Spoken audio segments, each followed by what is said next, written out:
I read your email, but I would love to just hear like from you about Yogi and like what you're hoping to get out of today or like any nuances you may have forgotten to include. Yeah. So mostly I just want to, sorry, I have something in my throat.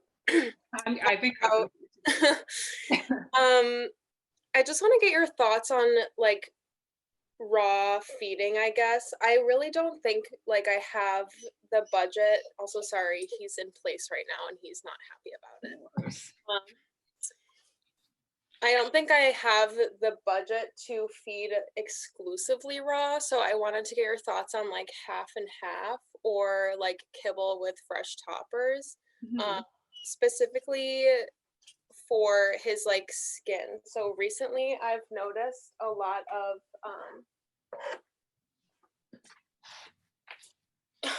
shedding, like he's shedding a lot. And he has these balding patches like on his hind quarters on the right side that's like getting pretty bad, and the left side is not as bad, but like I feel like it's starting to get there. That is actually like noticeably, like you can see the hair loss. Yeah. um Is the skin irritated or is he just balding? Sorry, he's not listening. So that's also another thing, is he has dandruff and flaky skin. As a puppy, I adopted him at 4 months. He's 8 months now, so I've only had him for 4 months or so, but he would get it like when he was stressed. So like the first day I picked him up, he had so much dandruff. And then I noticed the first day I took him to daycare at Canine Perspective, again, so much dandruff. So I started noticing it would come out when he's stressed. It would also, I used to use a harness on him and the harness would make it flare up and stuff like that. I haven't noticed it as much, but like definitely around like the spots with like less hair, I feel like there's dry skin as well. Okay. Cool. Yeah. Shedding can also be a stress thing, but it's Yeah, also that time of the year when dogs start blowing their coats. that's another thing. Yeah. Cause like I rescued him and obviously he's like got kitty in him, but like I don't know what else he's mixed with that might be like more prone to shedding. Totally. Because what did he come home eating from the rescue? She was feeding him from. Okay. And is he still on that? I can't remember. No, so I kind of bounced around the first couple months because like he is also very picky, which is something else I wanted to talk to you about. Okay. But lately he's been on Farmina, Okay. which I feel like sits best with his stomach. Twice I've had him on like lamb. I had him on the lamb puppy formula from Farmina, and I also had him on Hills maybe 2 months ago. And I feel like he was a little itchier, a little more itchier during those times. But again, I don't know, like there's also so much pollen and like I step outside and I feel like I'm itchy everywhere. So I don't know like what is Yeah. what's not. Because, like, Yeah. that's a very typical, like, bully breed thing to have environmental allergies or just like sensitivities. Yeah. Okay, got it. So, okay, that's helpful. So, Um sorry, anything go else? ahead. No, you're good. Anything else?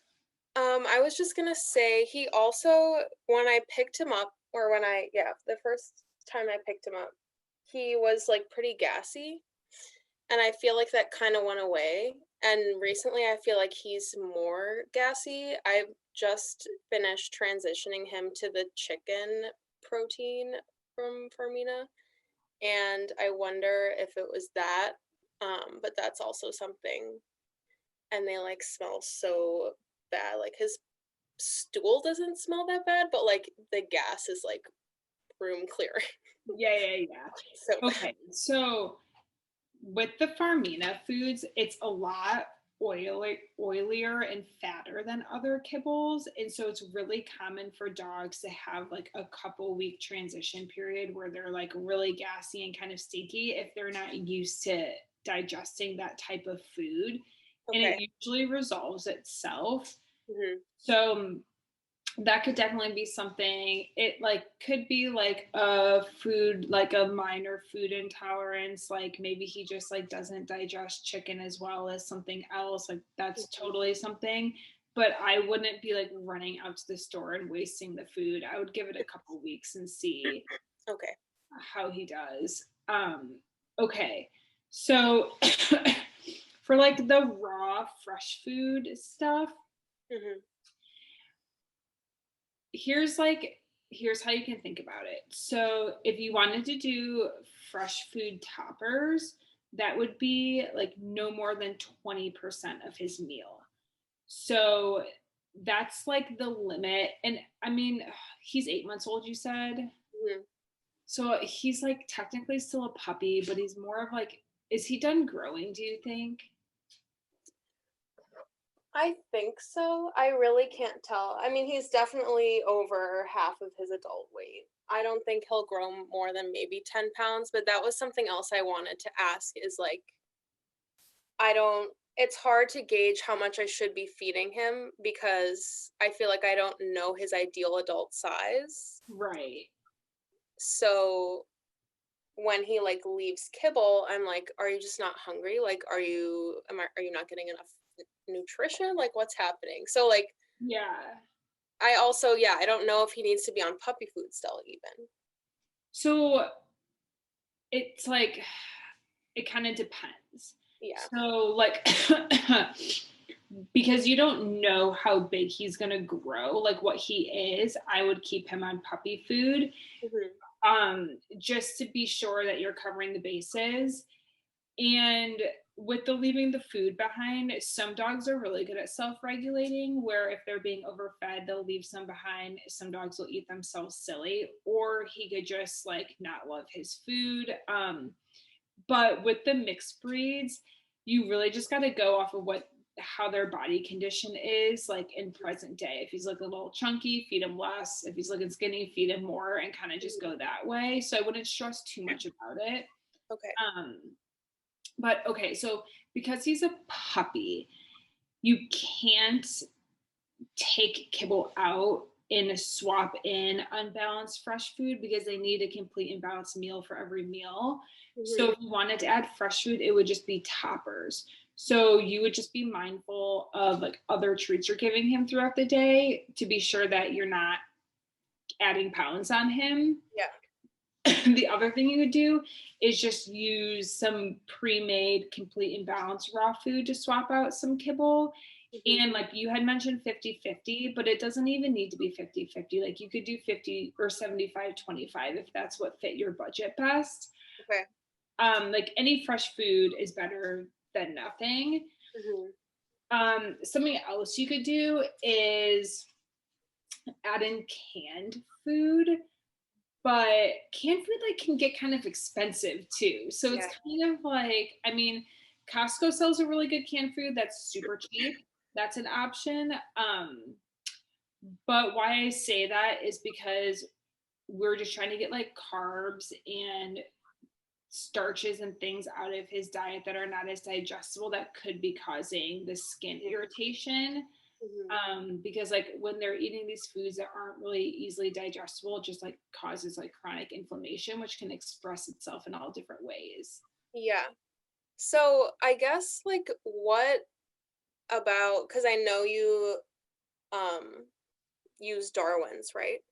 Yeah. Like what about Darwin's makes it complete and balanced, I guess, is like something I'm always curious about. Like does that make sense, that question? Yeah. So it meets AFCO guidelines, which is the American Animal Feeding Corporation organization, something like that. They're the ones who set the nutritional guidelines for pet food. Okay. So like Farmina food, it meets AFCO guidelines. Those are like the minimum nutritional requirements for the animal it's being fed to. Okay. So that's what makes it complete and balanced. Gotcha. So then like how would I go about figuring out how much? So I guess I'll give you context. Like we're training with Jesse And I kind of mentioned like he's a little picky, whatever, and Jesse said he was a little bit chunky. So I've like been where I'm not like, because I think I was maybe like, you're not eating enough, like eat more, eat more. Yeah. But maybe he just is like, I'm not hungry, I don't need to eat, which makes sense. Yeah. But I take his kibble away as soon as he like walks away from it, which has helped. Like he has started not leaving as much in the bowl. Yeah. But he probably eats, like, if I had to average it, like a cup at breakfast and a cup at dinner. That's on the puppy food. So on the back of the bag, it says, I'm just using his ideal adult size as 75 pounds because right now he's like 65. Okay. They're like 3 to 3 3/4 cups. Yeah. So a lot of those, they're just guidelines, and that's like for puppies when like, so generally puppies need a lot of calories and a lot of fat, and so they overcompensate, but a lot of times like those guidelines are wickedly off. Okay. So I wouldn't worry about it. I always Okay. tell people like feed the dog in front of you. Huh. But yeah, especially if he's leaving food behind. Yeah. Yeah. Because he's definitely not like wasting away. Yeah, you would know. Yeah. He's not like, he has energy, he's not like sick, I guess, is like what I would be concerned about, but he's definitely fine. So in that case, would you just recommend like, I've like been on Darwin's website, but I think they like have you put their ideal adult size in whatever, how active are they, blah, blah, blah. And then they give you like an estimator. Do you think that I should just like try that and half it? Like if I'm doing half and half or whatever ratio I'm doing? Yeah, so there are two different ways that you can do it. And also, I just got a they gave me like a private discount for people who book these sessions with me. So like you can do the trial, and then your first order it gives you 50% off. So that saves a lot of money. And if you have 2 email addresses, you can do it like for each email address. So Smart. yeah. But I'm like all about helping people save money, so whatever. That's amazing. So I'll email that to you as a follow-up. But so there are 2 ways that you can do it, and both are just going to be starting points because the foods are going to be very different. Raw food tends to lean dogs down. So you can take their recommended portion and, like what you said, cut it in half and cut his kibble portion in half. Or if you want to be more like scientific about it, you can figure out how many calories of kibble he was eating per day, and then look at how many calories are in each ounce of raw food and just do it like calorie wise. So half the calories. Right. So for easy numbers, if he was eating 1,000 calories of Farmina, you'd give him 500 calories of Farmina, 500 calories of Darwin's, whatever those measurements come out to be. Okay. Okay. Yeah, that makes sense. I think I'll try that. And like, I don't know, in your experience, I know that like bully breeds are prone to like skin issues. At least I've heard that. Do you think, like with puppies, is it more common for like allergy issues to be food related or environmentally related? It's actually more common for them to be environmental. So what happens is it's 2 things. A lot of people overbathe their dogs, and then they also feed foods that just cause irritation. So what happens is the biome on the skin gets just like decimated and it's not supported. So they become hypersensitive to things that normally wouldn't bother them. So to rebuild that, it's going to be a balance of just letting him be, like let him get dirty and just let him be dirty. Like all of those microbes in the dirt help them rebuild their biome. And then also feeding him a, low, like an anti-inflammatory diet, which would be like farming is a great step. Raw food is a great step. And then you can also add in an omega-3 supplement to help manage inflammation. Okay, yeah, I'm glad you brought that up because I was giving him, or I guess I was giving it more. I would like mix the Origins 5-in-1 powder, Hmm. like water or whatever, and pour it over his kibble. I stopped doing that because he would like be leaving kibble and it would be soggy and I couldn't reuse it, and I was just like throwing dollars down Yeah, the sink. and that powder gets so expensive for big I know, dogs. I know. Yeah. So then I started getting like sardines and water, Hmm. and he likes those a lot. Do you Yeah. think that, are those like comparable? Like, do you think the omega-3 or whatever benefit he's getting from each is fine? Yeah, they're definitely comparable and there are other nutritional benefits. I'll send you, there's this really cool omega-3 calculator online that will, if you put in your dog's weight and the wellness concern, it will spit out what the therapeutic dose is to address that issue. Hmm. Because with you can overdose a dog on omega-3, it can actually cause vitamin E deficiencies. Hmm. So this calculator, I'm pretty sure they have a field for like skin irritation or dandruff, and it will give you the milligrams. And Okay. here's the thing, like with the omega-3, is a lot of people get stuck in this marketing trap of like they just buy the kind that's marketed toward pets, but it's way Yeah. more expensive. You can buy the kind for humans that's like the generic brand at Target, as long as there's nothing, like no flavorings or essential oils added, because sometimes with the human stuff they add that. Interesting. Like, just like in a capsule? Yeah, just in a capsule. And I just mix it in my dog's food. Even like when I had my foster dog, I'd mix it in her kibble and she would just eat it with the kibble. Interesting. Okay, that's smart. Yeah, just be sure, like look on the ingredient list, because even if they put essential oils in for flavoring, they don't always put that on the front of the label. Yeah. Um, that's weird. Why would they add essential oils? I feel like that's Like so you don't burp fishiness. I don't know, but I'm like, okay, enough. Yeah. I had a friend who like literally would take fish oil, like just the oil. She'd just drink it. Oh, gross. I was like, Gross. I I'm could gonna not. stay out of this. It's none of my business, but like that's disgusting. Yeah, that's Um, disgusting. okay, let me see. Let me see. What else did I write?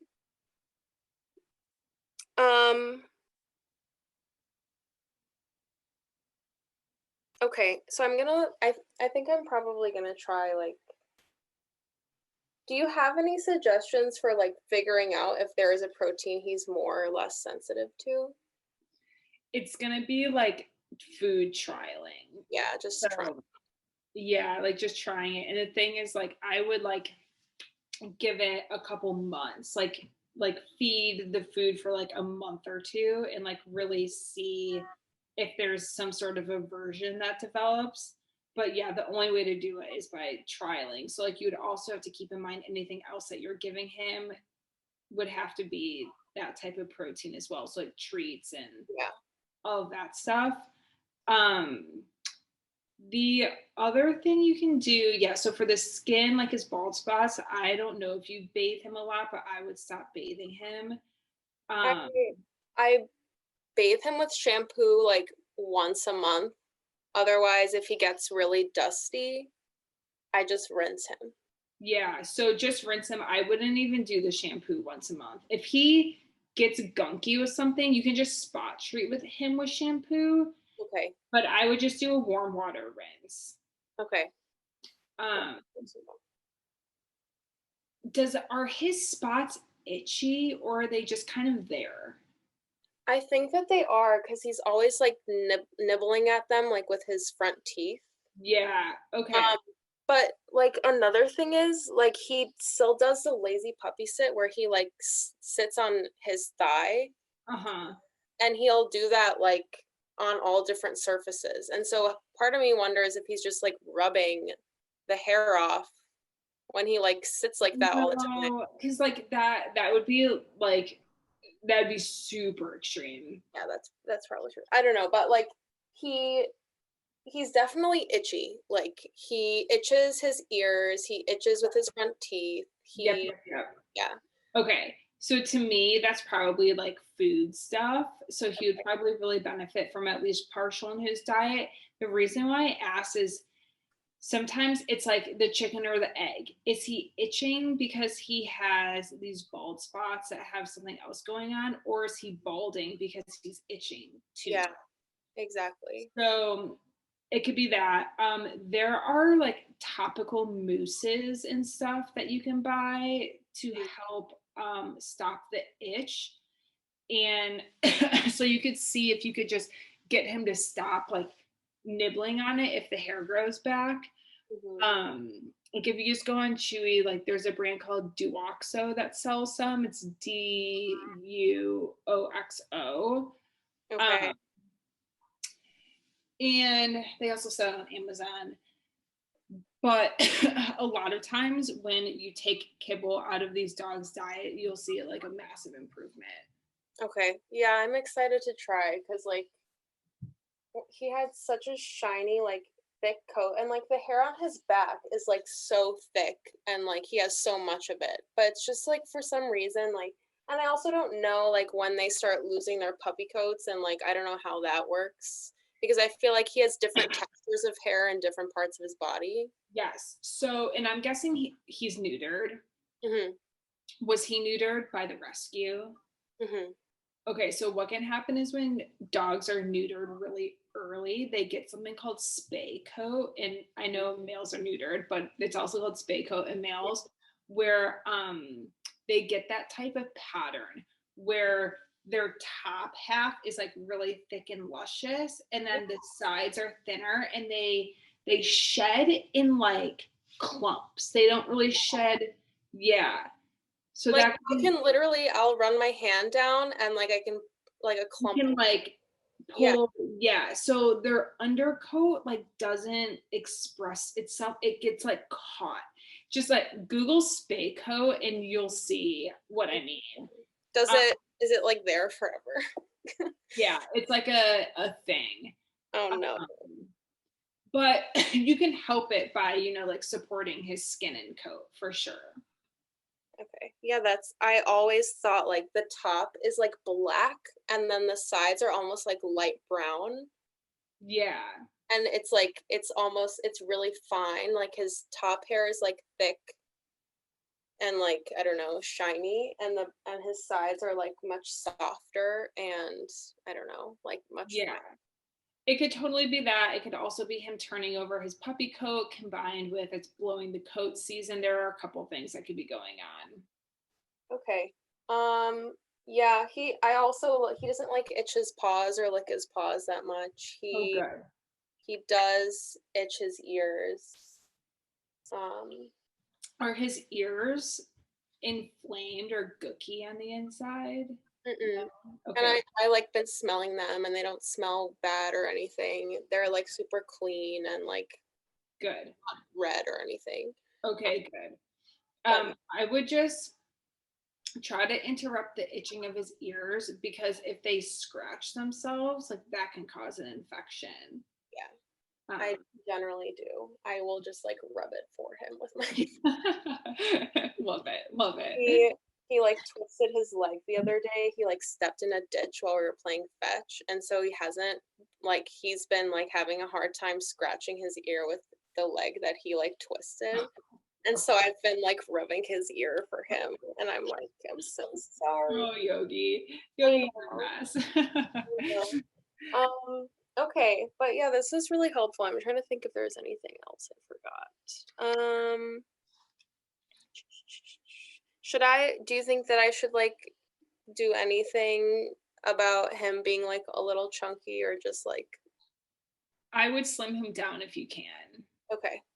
Yeah. Have you seen the body condition charts? No. Okay. So add that to another thing to Google. Just Google dog body condition chart and just look on Google Images. You'll see a ton pop up, but it will show you what your dog should look like from the top and the side. And it's probably going to surprise you what they look like because we're just used to seeing so many fat dogs in America. Yeah. Okay. But you should Yeah. feel his ribs. He's got like a little bit of fat around his hips. Like he doesn't have like the dip. You know what I mean? Like the tuck. Yeah. Yeah. It's like a little fluffy. Yeah. So you want him to have a tuck up, like under his hips, and then you want to be able to easily feel his ribs. Okay. Good to know. He's gonna get a little massage tonight, and I'm gonna figure out where his. Yeah. He's like, no, don't. I don't want to lose it. I'm gonna go on a diet. Okay. I think that's all my questions. Did you say that you would send a follow-up email with the code that you talked about? Yeah, okay. Yeah. So I'll send you the Darwin's code and then that omega-3 calculator. And then for the Farmina food, I would just see the chicken food through that you bought. I wouldn't waste it. And then they make a digestion formulation that could be really beneficial for him. It only comes in, I think it's like venison. I don't know. It's part of the quinoa line. It's called Digestion. So is it grain free? I know we only have like 2 minutes, but like you're fine. I've always heard like grain free is like not good, and like I don't know if it's common for grains to cause allergies. I feel like it's probably more often the protein. So the grain-free thing is like the data is like really widely misrepresented and misinterpreted. There are grain-free foods that are like worse than grain inclusive and vice versa because it matters what they're changing the grains out with. Okay. So like I would rather feed a food that has like a really digestible, low glycemic, meaning like low sugar grain than a grain that is not as digestible and is like a starch that can like ferment in the gut and cause issues. So it really just depends on the food, how it's formulated, its cooking temperatures, etc. So to answer your question, yes, it's technically grain free because although quinoa's a grain, I don't know if it like sits in that bucket. It's technically a grain, but do you think that's something to be like conscious of? Like, should I be adding anything in that case, or do you think it's fine? No, I wouldn't. I think it's totally fine. Okay. What does the Darwin's have grain in it? Like, how does that? No, raw food doesn't have grains in it. Or animal products, I guess. What's that? Are there vegetables in it, or is it just animal? It's meat and vegetables. Yeah. But yeah, the grain thing, I'll send you a link for a YouTube video of a guy named Dr. Ryan Yamka. He has like 1 million certifications after his name.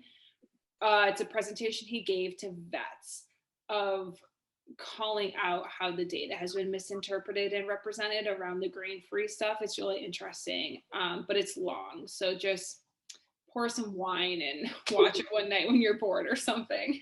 Maybe I'll do it tonight. That sounds interesting. Yeah, it's super interesting. Yeah, I don't know. I feel like obviously I'm not a dog food nutritionist, but like when I think about dogs in the wild, they're not like I have to get my, my grains in with my side of like deer that I just killed. Right. You know what I mean? Like I feel like people, I don't know, it is a really big thing. Yeah, like dogs, the NRC, the Nutritional Requirement Council, is like this big fat book. It's literally this thick that goes through the requirements of different nutritional requirements of different animals. And dogs have no biological nutritional requirement for carbs. Yeah. But companies use that as a cheap way to give them other nutrition, like other, macros that they need. Yeah. But then there's like the byproducts of that. So yeah. Oh yeah, don't get me going on this. Okay. So I'll send you the Darwin's code And then the code can only be used on a first order after a trial. So you'll do the trial, which is 10 pounds for $15 with the code. I'll write this out. Actually, I'll just write this out in the email so you Okay. don't remember. Okay. The omega-3 calculator, and then that YouTube video. And Perfect. then I think that was it, right? Yeah. And then I have a couple things to Google, but yeah, that was it, I think. Okay, perfect. I'll send that email, and then because you paid for this consultation, like free follow-up support. So like email me whenever you have questions about anything, and I'll be sure to get back to you. Awesome. That's awesome. Thanks, Maddie. I appreciate it. Of course. Oh my gosh. Well, it was so nice meeting you. Look for this email. I'll get it out right now. Okay. Thank you. Have a Awesome. good rest of your night. Bye. You too. Bye.